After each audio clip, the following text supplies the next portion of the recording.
Jika pada minggu sebelumnya kita mempelajari materi mengenai penanganan kesalahan atau error, maka pada minggu ini kita akan mempelajari mengenai pemrograman GUI dengan PyKitty 5. Mungkin beberapa dari kalian bertanya, apa sih GUI itu? GUI merupakan kepanjangan dari Graphical User Interface, yaitu istilah yang digunakan pada program yang memiliki tampilan grafis yang lebih user-friendly.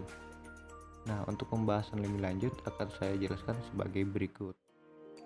Jadi, materi yang akan saya bawakan ini terbagi menjadi 4 bagian, yaitu yang pertama adalah pengenalan PyKitty 5, bagian kedua adalah proses instalasi, bagian ketiga adalah pemaparan widget, dan yang terakhir adalah pemaparan layout. Oke, langsung saja kita masuk ke materi pertama, yaitu pengenalan PyKitty 5. Jadi, apa itu PyKitty 5? PyKitty merupakan Python binding yang merupakan seperangkat pustaka C++ dan alat pengembangan yang mencakup abstraksi platform independen untuk GUI. Kitty sendiri merupakan library GUI yang dikembangkan dalam bahasa C++. PyKitty 5 mengacu pada versi 5 terbaru dari Kitty. Anda mungkin masih menemukan PyKitty 4 sesekali di internet, tetapi itu sudah lama dan tidak lagi didukung. Bagian kedua, proses instalasi. Diharapkan untuk memperhatikan video berikut, yaitu merupakan video langkah-langkah proses instalasi library PyKitty 5 pada IDE PyCharm.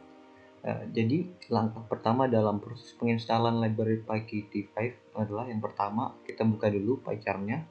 Lalu apabila sudah membuka PyCharm, masuk ke bagian tab file, pilih opsi settings, lalu kita masuk ke bagian project, nanti akan muncul drop down-nya, lalu klik project interpreter. Ya, nanti setelah muncul seperti ini, klik tombol plus pada pojok kanan atas, klik. Nanti kita diberikan sebuah input, kita masukkan PyKitty 5.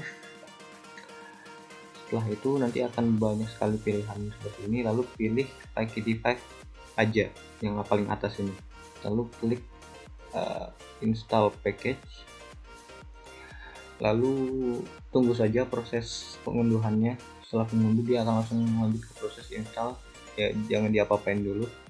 Mungkin prosesnya akan memakan waktu sekitar 1 sampai 2 menit lebih, jadi bisa ditunggu aja. Apabila proses pengunduhan dan penginstalan telah selesai, nanti bakal muncul di sini tulisan package PyKitty 5 installed successfully. Berarti library-nya sudah terinstall dan bisa langsung dapat digunakan. Apabila telah menginstal atau mengunduh library PyKitty 5 pada IDE PyCharm, selanjutnya adalah mencoba apakah library tersebut dapat berjalan dengan baik pada IDE yang digunakan.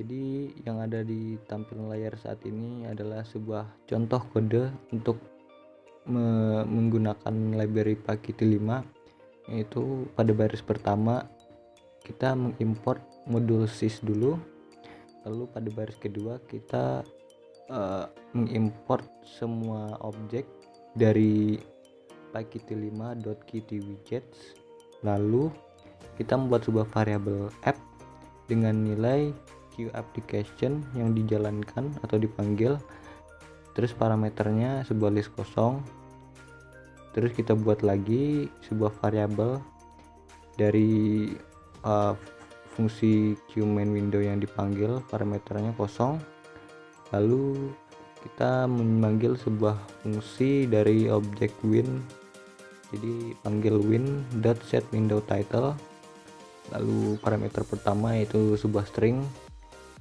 terus masukkan judul dari program yang ingin kita masukkan, yaitu misalnya pada layar kita masukkan program PyKitty 5.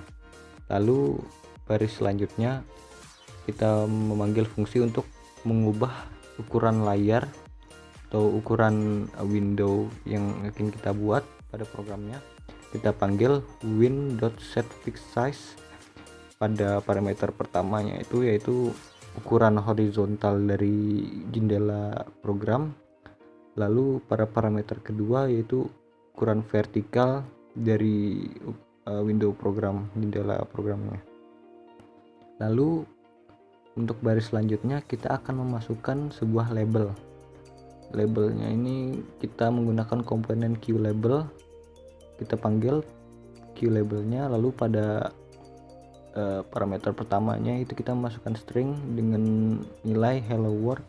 Lalu pada parameter keduanya kita memasukkan sebuah nilai pada argumen parent. Jadi nilainya sebuah yaitu win ini sendiri ada main window, jadi kita akan memasukkan label ini ke main windownya, jendela utama programnya. Lalu kita akan tampilkan jendela programnya jadi dengan fungsi show, jadi panggil fungsinya win.show. Lalu kita akan mengeksekusi programnya dengan memanggil fungsi app.exec, terus masukkan ke dalam fungsi system.exit yang di dalam kurung itu, yang di bagian baris terakhir. Jadi nanti saat dijalankan programnya nanti akan tampil sebuah jendela sederhana yang dimana ada tulisan hello world-nya. Jadi ini adalah salah satu contoh dari kode program yang dijalankan tadi. Jadi ini saat dijalankan programnya akan menampilkan sebuah jendela kecil yang dimana akan ada tulisan hello world. Bagian kuis pertama. Berdasarkan apa yang sudah saya jelaskan tadi, saya akan memberikan sebuah pertanyaan, yaitu apa perbedaan dari PyKitty dan Kitty. Bagian ketiga, pemaparan widget. Jadi dalam PyKitty 5 ini ada banyak sekali widget-widget yang dapat kita gunakan. Jadi di tampilan layar Anda saat ini bisa kita lihat ada sebuah contoh program yang dimana ada sebuah persegi yang ada warnanya. Nah, itu warna itu sudah mewakili setiap widget yang tersedia pada PyKitty 5. Contohnya ada QLabel yang berwarna merah, lalu ada QComboBox yang berwarna orange, lalu ada QCheckbox yang berwarna kuning, QReadyButton yang warna hijau, QPushButton warna biru muda, QTable warna biru biasa, terus ada QLineEdit yang biru tua, QSlider warna ungu, terus ada QProgressBar yang warna emas, dan masih banyak lainnya. Jadi untuk widget yang saya jelaskan nanti ada sekitar 5 widget yang mungkin akan saya jelaskan, karena widget yang dalam PyKitty 5 ini ada banyak sekali dan untuk dijelaskan satu-satu itu bisa panjang. Jadi hanya beberapa saja nanti yang akan saya jelaskan setelah yang berikut ini. Jadi widget pertama ialah QLabel. Jadi kalau kalian sudah melihat contoh kode program yang kita gunakan untuk mengetes PyKitty 5 itu tadi, kita menggunakan QLabel. Ya, QLabel ini adalah komponen yang dimana kita gunakan untuk menampilkan sebuah teks. Jadi bisa kita lihat di sini ada contoh programnya. Tulisannya label pertama sama seperti kodenya pada bagian kanan ini. Jadi kita membuat sebuah variabel yang dimana variabel ini kita masukkan nilai yang dimana nilainya merupakan sebuah objek yang mana kita gunakan dengan memanggil QLabel. Lalu parameter pertamanya ini adalah teks yang ingin kita masukkan. Lalu parameter keduanya ini, argumen keduanya itu merupakan argumen opsional. Jadi misalnya kita memasukkan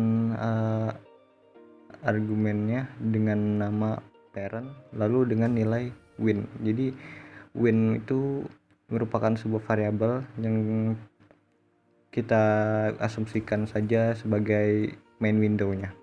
Jadi nanti win ini jadi wadah dari program itu sendiri, jadi main window utama. Jadi nanti semua widget yang akan kita gunakan nanti masuknya ke win itu sendiri, main window-nya. Kemudian kita akan melihat metode-metode umum yang biasanya digunakan pada key label. Jadi di situ kita bisa lihat yang paling atas itu ada metode set text. Set text dengan parameter pertama yaitu text. Jadi fungsi dari metode set text ini ialah untuk memuat teks pada label dan juga dapat menggunakan sintaksis HTML standar. Jadi fungsi set text ini kita gunakan biasanya untuk mengubah isi dari label itu sendiri, dan juga ada metode clear yang digunakan untuk menghapus teks pada label. Terus ada metode resize dengan parameter pertama width dan parameter kedua height. Ya, ini fungsinya untuk merubah ukuran widget label. Lalu ada metode adjust size, ini untuk menyesuaikan ukuran otomatis dengan isi label. Lalu ada set word wrap dengan parameter yaitu boolean. Ini fungsinya adalah untuk mengenable atau membolehkan fungsi word wrap pada label itu sendiri. Lalu ada metode move yaitu untuk memindahkan posisi label pada window. Lalu ada juga fungsi set picture yaitu untuk memuat gambar pada label. Untuk dokumentasi selanjutnya mungkin ada pada bagian terakhir. Lanjut ke widget yaitu queue push button. Di widget queue push button ini adalah komponen yang kita gunakan untuk menampilkan sebuah tombol. Jadi widget queue push button ini untuk parameter pertama ialah title atau judul dari tombol tersebut atau teksnya. Lalu parameter kedua yaitu parameter yang opsional, yaitu dimana untuk memasukkan parent dari widget itu tersebut, yaitu untuk menaruh widget itu ke dalam main window-nya yaitu variable win. Metode umum pada queue push button yaitu yang pertama sama seperti queue label, yaitu ada set text yaitu untuk memuat teks pada push button. Lalu ada set font yaitu mengubah gaya font pada push button. Metode ketiga yaitu resize untuk mengubah ukuran dari button. Terus ada adjust size untuk menyesuaikan ukuran otomatis dengan isi push button. Lalu ada metode set menu yaitu untuk menambahkan queue menu pada push button. Lalu ada fungsi move x variable parameter pertamanya yaitu x dan y, yaitu untuk memindahkan posisi push button pada window. Lalu ada click.connect yaitu menerima fungsi yang akan dieksekusi ketika kejadian klik ditekan oleh pengguna di push button. Lalu ada satu lagi yaitu set tooltip dengan parameter i berupa string, yaitu untuk memunculkan informasi ketika mouse berada di atas push button tersebut. Kemudian ada queueline edit. Queueline edit ini adalah komponen yang biasanya digunakan untuk menambahkan sebuah input baris. Jadi input baris ini kita bisa memasukkan berbagai macam karakter, misalnya seperti abjad atau angka atau beberapa simbol-simbol lain. Jadi untuk memanggilnya biasanya pakai fungsi queueline edit itu dengan parameter pertama itu berupa string.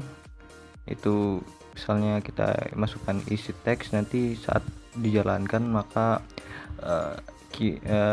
inputnya itu nanti udah otomatis bakal terisi dengan string yang kita masukkan tadi. Terus parameter keduanya itu untuk window-nya, parent dari widgetnya itu sendiri, maka kita masukkan ke dalam variable win, yang dimana variable win itu main window-nya. Jadi di sini kita bisa lihat pada baris keduanya ini ada line edit.move, jadi kita pindahkan ke bawah 10 besarnya sekitar 10, terus ke samping ke bagian kanan sebesar 20, jadi biar nggak mepet banget ke samping-samping jendela programnya ya. Itu Qline Edit. Untuk metode umum pada Qline Edit itu ada salah satunya ada set text, itu untuk memuat teks pada line edit. Jadi untuk mengisi input pada line edit itu sendiri. Terus ada clear untuk menghapus input dari line edit. Terus ada resize, kita mengubah ukuran dari line edit itu.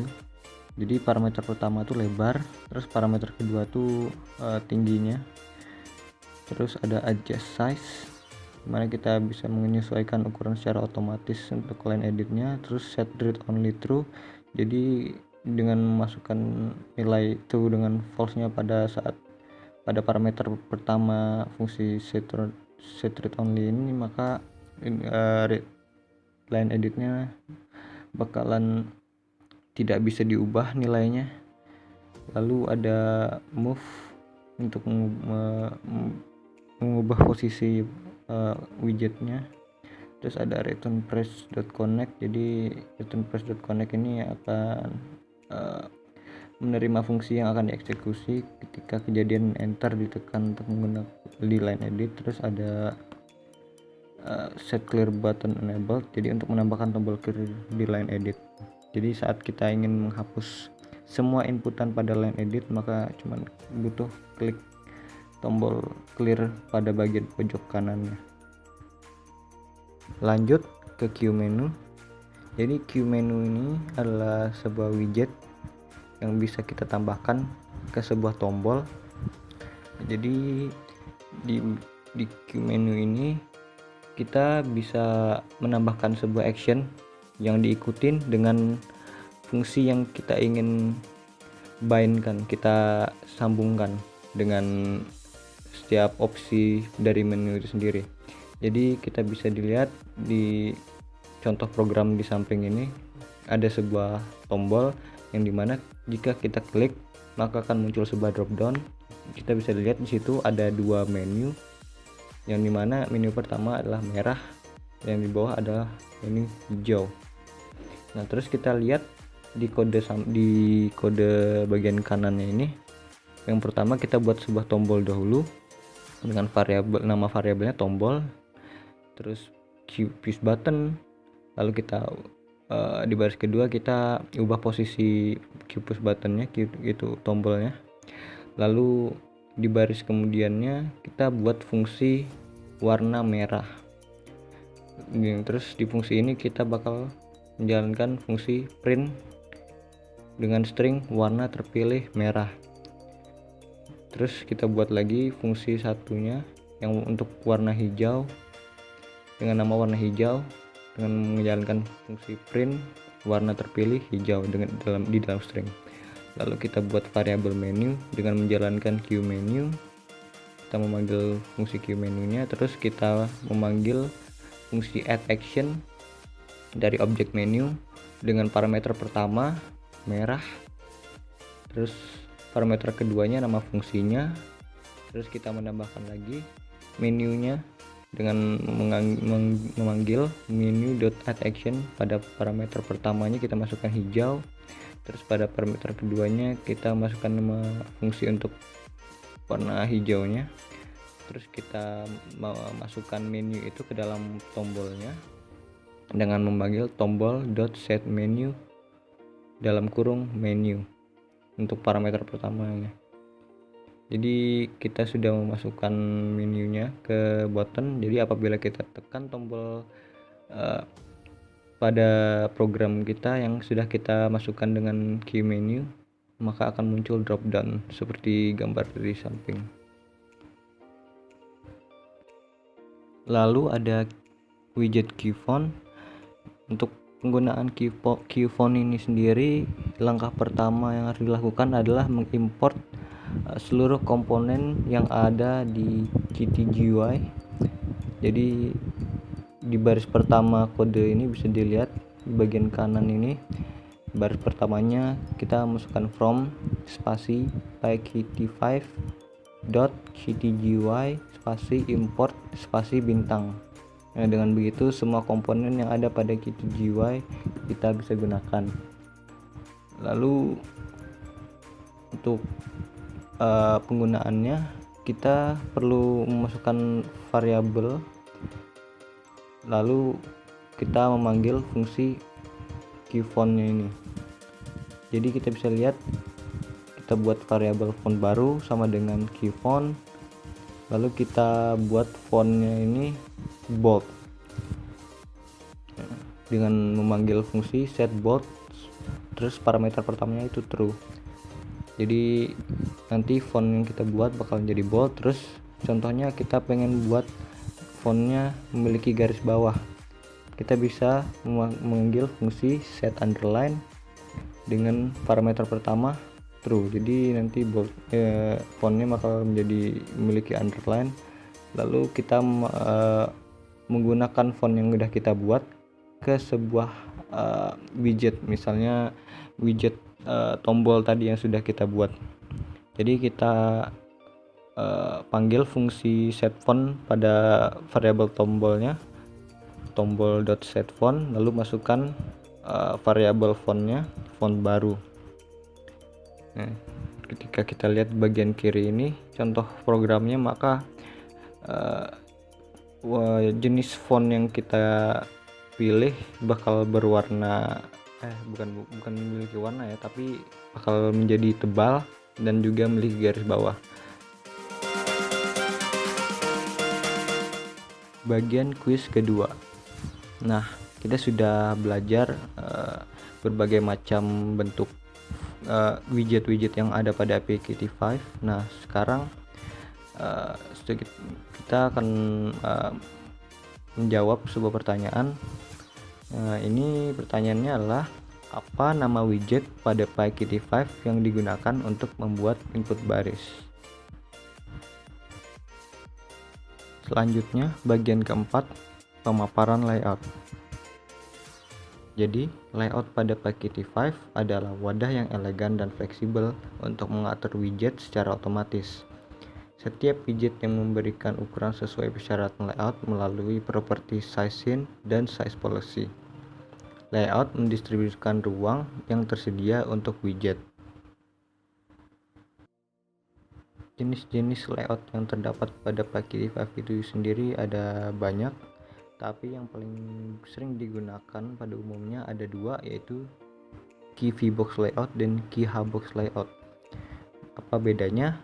Ya, untuk Key VBox layout ini adalah layout yang kita gunakan untuk menyusun widget secara vertikal, sedangkan pada Key Hbox layout ini kita gunakan untuk menyusun widgetnya itu secara horizontal. Ya, seperti kita bisa lihat di gambar ini, di bagian kiri itu adalah gambar untuk Key VBox layout untuk vertikal, untuk bagian kanan ini untuk Key Hbox layout, Key Hbox layout untuk yang horizontal. Contoh penggunaan Key VBox layout ini bisa dilihat pada gambar yang ada di depan. Ini contoh program yang menggunakan Key VBox layout. Jadi kita bisa lihat tersusun secara vertikal. Yang pertama itu ada Qline edit yang pertama, terus ada Qline edit yang kedua, terus ada tombol pertama dan tombol kedua. Untuk penggunaannya kita bisa lihat di snippet kode yang ada di bagian kanan. Itu yang pertama, terlebih dahulu kita buat widgetnya. Jadi kita buat Qline editnya, terus Qline edit yang pertama, terus Qline edit kedua dalam variabel, terus button 1 dan button 2 itu key push button. Lalu kita buat Key VBox layoutnya dengan fungsi Key VBox layout dimasukkan ke dalam variabel VBox. Terus kita tambahkan line edit 1 Ledit 1 ke dalam VBox, terus kita masukkan lagi Ledit 2 ke dalam VBox dengan fungsi add widget, lalu kita tambahkan lagi button satunya dengan fungsi yang sama, lalu kita tambahkan lagi button 2 dengan fungsi yang sama. Lalu seperti kita lihat pada gambar di samping kiri ini, terlihat ada jarak di setiap widgetnya, itu karena kita memberikan fungsi .set spacing. Jadi kita memberikan jarak berupa 50 besarnya. Dipanggil VBox.set spacing, parameter pertama besar dari jaraknya. Lalu kita buat key widget, lalu kita masukkan ke dalam variabel widget, lalu kita panggil set layout, terus kita masukkan pada parameter pertamanya VBox, yaitu variabel key VBox layoutnya itu sendiri. Lalu kita buat widget yang sudah kita definisikan dengan memanggil fungsi .set central widget dari variabel mw dengan parameter pertama widget. Lalu kita tampilkan yaitu jendela utamanya, main window-nya mw.show dengan memanggil fungsi mw.show, maka akan tampilan programnya akan seperti yang ada pada di samping kiri ini. Sedangkan penggunaan key hubbox layout ini sangat serupa dengan key VBox layout karena hanya berbeda hurufnya saja pada penulisan kelas fungsinya.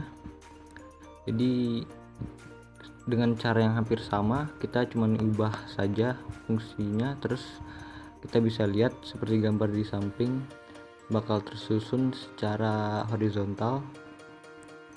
Bisa dilihat di kodenya di bagian kanan ini hampir identik ya, hanya saja perubahannya pada nama variabelnya terus nama fungsinya.